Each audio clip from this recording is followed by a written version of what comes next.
Break के बाद स्वागत है आपका। आप देख रहे हैं कहानी कुर्सी की। 2024 लोकसभा चुनाव में जिन सीटों पर लड़ना है उसकी मैपिंग ठाकरे ने शुरू कर दी है।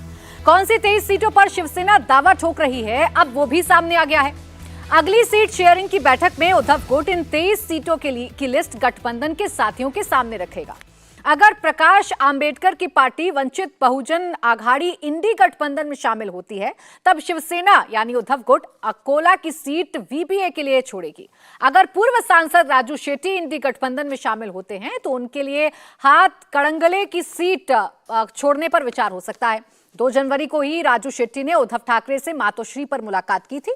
उधर वहीं संजय निरुपम मुंबई उत्तर पश्चिम सीट से चुनाव लड़ना चाहते हैं। संजय निरुपम के बयानों से नाराज ठाकरे मुंबई उत्तर पश्चिम की सीट छोड़ने के लिए तैयार नहीं है। जिन 23 सीटों पर उद्धव की शिवसेना ने दावा ठोका है वो सीटें हैं बुल्डाना, नासिक, यवतमाल, वाशिम, शिरडी, अकोला, रामटेक, हिंगोली, परभणी, जालना, छत्रपति संभाजीनगर, धाराशिव, कोल्हापुर, हाथ कड़ंगले, दक्षिण मुंबई, दक्षिण मध्य मुंबई, उत्तर पश्चिम मुंबई, मुंबई पूर्व, ठाणे, पालघर, कल्याण, रायगढ़, सिंधुदुर्ग, रत्नागिरी और मावल। इन 23 सीटों पर उद्धव ठाकरे अपना दावा ठोक रहे हैं और उसकी खुलकर बयानबाजी मुंबई में हो भी रही है। हालांकि कांग्रेस और शिवसेना के बीच की जो तकरार है वो भी बयानों के जरिए साफ तौर पर देखने को मिल रही है। दिनेश मौर्य मुंबई से मेरे सहयोगी इस वक्त जुड़ गए हैं। दिनेश, कौन सी 23 सीटें होंगी ये भी सामने आ गया है, लेकिन इन सीटों को लेकर उद्धव ठाकरे इंडिया अलायंस से बातचीत कब करेंगे, ये कब सामने आएगा?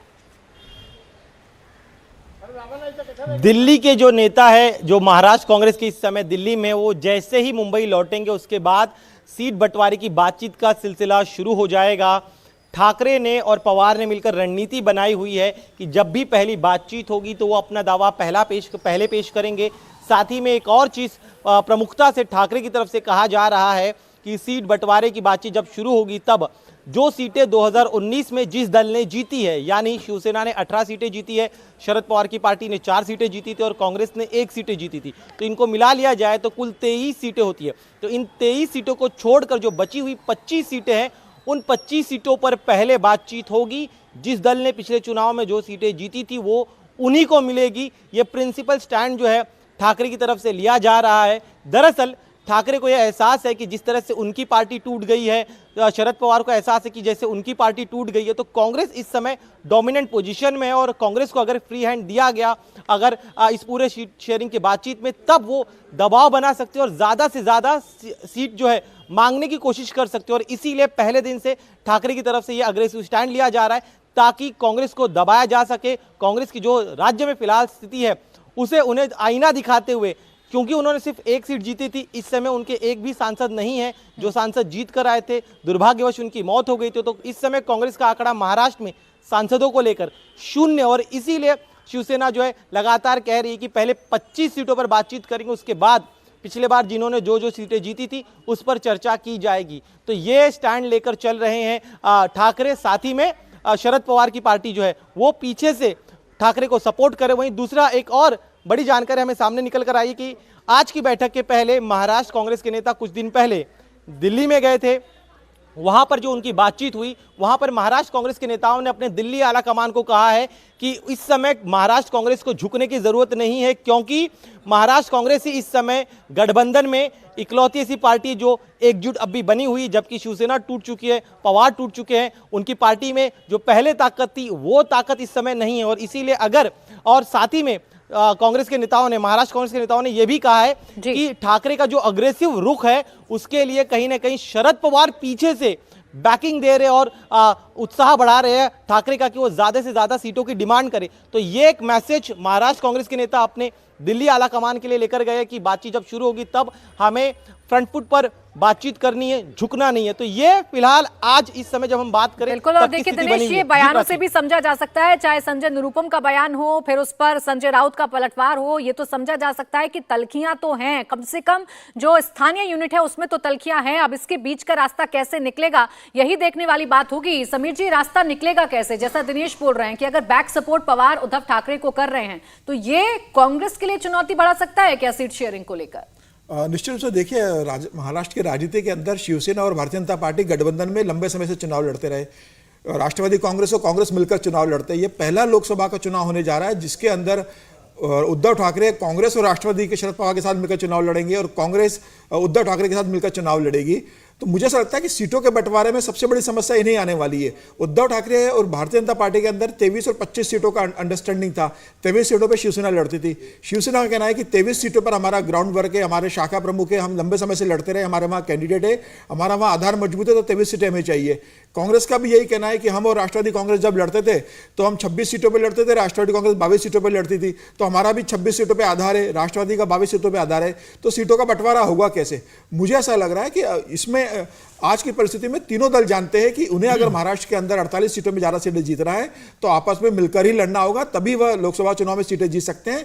और उसके तुरंत बाद विधानसभा के चुनाव होने वाले अक्टूबर के अंदर, तो यह गठबंधन लोकसभा विधानसभा चुनाव तक भी बनाकर रखना होगा। और महाराष्ट्र में अगर वो एकनाथ शिंदे सरकार और बीजेपी को चुनौती देना चाहते हैं तो मुझे लग रहा है तीनों की मजबूरी, तीनों को रास्ता निकालेंगे। मुझे ऐसा लगता है कि महाराष्ट्र के अंदर शिवसेना 18 से 20 सीटों पर मान जाएगी, कांग्रेस भी 17-18 सीटों पर लड़ेगी, और मुझे लगता है कि शरद पवार को 7 से 8 सीटें देंगे। लेकिन इसमें वंचित बहुजन आघाड़ी को आप कितने शामिल करोगे? प्रकाश अंबेडकर को, उनका कहना है कि मुझे कम से कम 4 सीटें चाहिए। राजू शेट्टी की जो स्वाभिमान पक्ष है वो कह रहा है कि कम से कम 3 सीटें मुझे चाहिए। मुझे लग रहा है इसके अंदर एक तकलीफ जरूर होगी, लेकिन मुझे लगता है कि आखिरकार ये लोग आपस में सीटों का बंटवारा कर लेंगे, क्योंकि तीनों जानते हैं कि अगर इन्होंने बंटवारा नहीं किया और आपस में मिलकर नहीं लड़े तो 48 में से 5 सीटें भी जीतना इनके लिए मुश्किल होगा। ऐसे में इनकी राजनीतिक मजबूरी है कि इन्हें मिलकर लड़ना है, क्योंकि उद्धव ठाकरे की पार्टी टूट चुकी है, उधर शरद पवार की बड़ी पार्टी अजित पवार ले चुके हैं, तो अब शरद पवार और उद्धव ठाकरे के लिए मजबूरी है कि कांग्रेस को साथ में लेके चले। और कांग्रेस अभी जो टूटी नहीं है, लेकिन उसका भले ही एक सांसद रहे जो चंद्रपुर विदर्भ से चुने गए थे। ऐसी स्थिति में मुझे लग रहा है तीनों की मजबूरी है गठबंधन में बने रहना। आखिरकार ये गठबंधन कर लेंगे। ये प्रेशर पॉलिटिक्स है। शिवसेना भी जानती है कि 23 सीटें उन्हें मिलने वाली नहीं है। शिवसेना कहीं ना कहीं 20 और 20 सीटों में मानेगी, कांग्रेस 16-17 सीटों पर, और बाकी सीटों पर राष्ट्रवादी कांग्रेस, शरद पवार और वंचित बहुजन आघाड़ी को सीटों का डिस्ट्रीब्यूशन किया जाएगा और ये मिलकर चुनाव लड़ेंगे, ये तय है। ये मजबूरी संगीत जी भारी पड़ेगी इस गठबंधन में बने रहने की, या ये तीनों पार्टियां अपना कोई अलग अलग रास्ता निकालेंगे? उद्धव ठाकरे एग्रेसिव हैं, बात करना चाहते हैं कांग्रेस से, लेकिन कांग्रेस की तरफ से ना तो कोई समय दिया जा रहा, ना कोई बातचीत के संकेत दिए जा रहे। देखिए, यदि महाराष्ट्र का मामला बहुत पेचीदा है, और पेचीदा इस कारण से हो गया है क्योंकि 2 जो महत्वपूर्ण घटक दल हैं वो टूट गए हैं। शरद पवार की पार्टी टूट गई है और शिवसेना टूट गई है। अब जो दावा है कि 2019 के आधार पर सीटों का बंटवारा हो, कांग्रेस मानने के आज के दिन में वो तैयार नहीं है। और ये स्वाभाविक भी है कि कांग्रेस का जो शिवसेना का आधार है वो वर्टिकली स्प्लिट कर गया है। वही हालत शरद पवार की पार्टी का है। शरद पवार की पार्टी का जो एक मुख्य आधार था, वो उनके बहुत बड़े बड़े जो नेता हैं वो आज के दिन में शरद पवार को छोड़ गए हैं। माँ और बेटी को छोड़ करके आज के दिन में उनके पास कोई बहुत बड़ा नेता उनके पार्टी का आज के दिन में महाराष्ट्र में नहीं है। तो दोनों के लिए अपनी पुरानी जो हैसियत थी, उनकी राजनीतिक हैसियत थी, उस आधार पर सीटों का मांग करना मुझे नहीं लगता है कि कांग्रेस पार्टी इसके लिए तैयार होगी। और निश्चित तौर पर विधानसभा में चूंकि कांग्रेस पार्टी 4थे नंबर की पार्टी बन गई है, इसलिए उद्धव ठाकरे और शरद पवार इन दोनों का ये दावा रहेगा कि कांग्रेस पार्टी का राजनीतिक वजूद जो है वहाँ पर बहुत कम हो गया है। वो 4थे नंबर की पार्टी हो गई है, इसलिए उसको लोकसभा में उतना सीट लेने का हक नहीं है। तो ये मामला आपस में पेचीदा हो जाए। प्रकाश आंबेडकर की तरफ से एक फार्मूला आया था कि 10-10 सीटें जो है वो बांट लिया जाना चाहिए। वो अपने लिए भी 10 सीटें मांग रहे थे।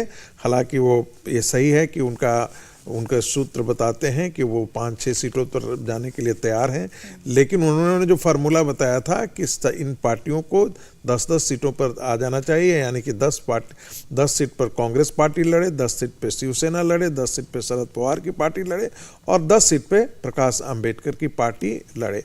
लेकिन मुझे नहीं लगता है कि इसके लिए इनमें से कोई भी बड़ा 3 घटक दल जो है वो आज के दिन में तैयार होगा। तो कांग्रेस पार्टी के लिए या अन्य सभी घटक के लिए महाराष्ट्र का सीटों का समझौता जो है वो बहुत मुश्किल होगा। आपको मालूम है कि कुछ भी हो, उद्धव ठाकरे का जो हठ है वो मुझे नहीं लगता है कि जो है वो जो 18 सीटें ये कह रहे हैं, यदि 18 सीटें उद्धव ठाकरे को दे दी जाती है तो कांग्रेस क्या कितने सीटों पर वहाँ पर लड़ेगी? क्या कांग्रेस 12 सीटों पर और 14 सीटों पर लड़ने के लिए तैयार है? मुझे ऐसा नहीं लगता है कि ये संभव हो पाएगा। एक ही फार्मूला संभव हो सकता है कि यदि ये तीनों पार्टियां रफली इक्वल बांट लें 15-15 सीटों का और बाकी 3 सीटें 4 सीटें किसी अन्य को दे दें, तो ऐसा ही गठबंधन जो है वो फाइनली निकल करके वहाँ से महाराष्ट्र के अंदर से आने वाला है।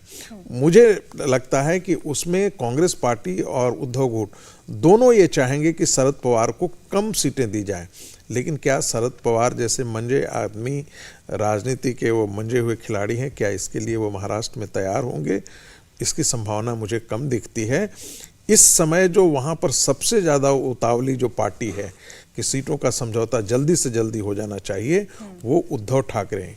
और इसके कारण क्या है? इसके कारण क्या है? और शरद पवार के भी इसका कारण क्या है कि चूंकि इन दोनों पार्टियों में एक वर्टिकल स्प्लिट हुआ है, इनके लिए एक कैंडिडेट ढूंढना अपने आप में सबसे बड़ा मुश्किल काम है। कल जाकर के इनका कौन कैंडिडेट वहाँ से होगा, कहाँ से उनका फाइनेंस आएगा, वो चाहते हैं कि इसकी तैयारी अभी से पहले से शुरू कर दी जाए। कांग्रेस पार्टी, कई बार कहते हैं कि कांग्रेस पार्टी एकजुट है, लेकिन कांग्रेस पार्टी सेल्फ गोल करने में माहिर है। एकजुट होते हुए भी वो आपस में बिखरी हुई रहती है। हमने देखा राजस्थान के अंदर उसका वही हालात था, मध्य प्रदेश के अंदर हालात वही थे, और छत्तीसगढ़ में भी हम लोगों ने देखा कि कांग्रेस एकजुट थी। बाहर से दिखने में एकजुट दिखती है, लेकिन अंदर के फैक्शंस इतने हैं। महाराष्ट्र के अंदर भी फैक्शंस ऐसा नहीं है कि खत्म हो गए हैं। आज के दिन में भी एकजुट होते हुए भी उनके फैक्शंस जो हैं एक दूसरे को शिकार करने में आज भी लगे हुए हैं। तो ये बड़ा महाराष्ट्र जो है सीटों का गठबंधन के हिसाब से मुझे लगता है कि सबसे कठिन दौर से गुजरने वाला है। ये जो उतावलापन आपने शब्द का इस्तेमाल किया है, ये उतावलापन आरती जी नजर क्यों आ रहा है? क्या उद्धव ठाकरे ये जान चुके हैं कि जिस हिंदुत्व को लेकर, जिस विचारधारा को लेकर वो एग्रेसिवली आगे बढ़ते थे और उसी विचारधारा के दम पर वो अपनी पार्टी को सीटें जिताकर लाते थे, कहीं ना कहीं उससे कॉम्प्रोमाइज हुआ है, कहीं ना कहीं उस छवि पर दाग लगा है, इसलिए वो जल्द से जल्द पहले सीट फाइनल कर लेना चाहते हैं? बिल्कुल, देखिए शिवसेना पे कहीं ना कहीं हिस्टोरिकली जो रोल रहा है महाराष्ट्र में और जो दबदबा था शिवसेना का, उसमें एक बहुत बड़ा डेंट लगा जब उद्धव ठाकरे की सरकार गिरी और एकनाथ शिंदे अलग हुए, गुट निकल के आया, इतना बड़ा गुट निकल के आया। तो कहीं ना कहीं वो, मुझे लगता है, इतना बर्डन हिस्ट्री में उनके कंधों पे आज की डेट में है। महाराष्ट्र के इनफैक्ट अगर आप आम लोगों से भी बात करें तो किसी को भी ये अच्छा नहीं लगा था कि जो उद्धव ठाकरे की जो गवर्नेंस थी, जो मॉडल था, जिस तरह से उन्होंने बीजेपी के साथ अपना हिस्टोरिकल अलायंस छोड़ के वो बाकी एनसीपी के साथ गए, और ये लोग भूले नहीं हैं। लोगों को अभी भी लगता है कि उद्धव ठाकरे ने गलती की, एक हिस्टोरिकल गलती की, और उसके ऊपर फिर शिवसेना इतनी बड़ी तादाद में बाहर निकली वहाँ से। तो उनके लिए सबसे ज़्यादा ये प्रूव करना कि वो असली शिवसेना है महाराष्ट्र में, मुझे लगता है उनके लिए सबसे बड़ा टेस्ट, सबसे ज़्यादा बड़ा टेस्ट जो मैं मानूंगी कांग्रेस के लिए नहीं है, बीजेपी के लिए नहीं है, एनसीपी के लिए नहीं है, शरद पवार के लिए नहीं है, उद्धव ठाकरे के लिए है कि ये प्रूव करना कि वो ही असली हकदार है शिवसेना के। दूसरी बात मैं ये कहूँगी कि मुझे लगता है आपके संवाददाता ने बहुत इम्पोर्टेंट बात कही कि कांग्रेस को लगता होगा इस वक्त कि इतना बड़ा सुनहरी मौका है कि शिवसेना टूट गई, एनसीपी टूट गई, शरद पवार जो है अब उस फेज में है अपने जीवन के कि रिटायरमेंट ही मान लीजिए इसके बाद। तो कहीं ना कहीं कांग्रेस के लिए एक बहुत अच्छा मौका है कि वो अपना धावा बोले महाराष्ट्र में, जो उनकी एक कभी उस महाराष्ट्र में एक उनकी एक कंस्टिट्यूंसी थी, उसको वापस से रिगेन करने की। और मुझे लगता है वहाँ पे महाराष्ट्र में कांग्रेस अपनी ये अपना फॉरवर्ड फुट खेलेगा और ये कहेगा कि वो ज़्यादा से ज़्यादा सीट्स पे बार्गेन करने की कोशिश करेगा और एनसीपी को धक्का पूरा देने की कोशिश करेंगे, क्योंकि अल्टीमेटली कांग्रेस को कहीं न कहीं ये भी याद होगा कि एनसीपी ने कभी उनके साथ बिट्रेयल किया और कांग्रेस से वो बाहर निकल के आए। तो मुझे लगता है कि बहुत ही पेचीदा है महाराष्ट्र, लेकिन सबसे बड़ा टेस्ट उद्धव ठाकरे के मैं लिए। एक लाइन जोड़ देता हूं उसमें। देखिए, वो कहावत है ना कि मरा हाथी भी 1.25 लाख का होता है। वो महाराष्ट्र में उद्धव ठाकरे पे फील्ड बैठती है। उद्धव ठाकरे इस बात को मानते हैं कि भले ही मेरी पार्टी टूट चुकी है, लेकिन महाराष्ट्र के अंदर शिवसैनिक आज ही मेरे साथ जुड़े हुए, और मैं आज महाराष्ट्र के अंदर एक बड़ी हैसियत रखता हूं, भले मेरी पार्टी टूट गई है। ये चुनाव में प्रूव होगा। तो मुझे लग रहा है कि उद्धव ठाकरे ये चाहते हैं कि चुनाव में उन्हें बड़ा पक्ष मिले, जिससे चुनाव में प्रूव कर सके। और निश्चित रूप से जो आरती जी ने कहा कि उद्धव ठाकरे के लिए बड़ी चुनौती है प्रूव करना कि असली शिवसैनिक वही है, बाला साहेब के शिवसैनिक उनके साथ जुड़े हुए। और आज भी महाराष्ट्र की जनता मातोश्री के प्रति वही सम्मान रखती है जो बाला साहेब को समय रखती थी। तो मुझे लग रहा है उद्धव ठाकरे को इस चुनाव में बहुत बेहतर प्रदर्शन करना होगा, और लगभग 17 से 17 सीटें जीतनी होगी। तभी वो बता पाएंगे कि एकनाथ शिंदे असली शिवसेना नहीं है। भले ही वो नाम लेके चले गए, विधायक और सांसद लेके चले गए, आज भी महाराष्ट्र की जनता उद्धव ठाकरे की शिवसेना को असली शिवसेना मानती है, और इन्हें प्रदर्शन करना है, इसलिए वो ज्यादा सीटें मांगने की कोशिश कर रहे हैं।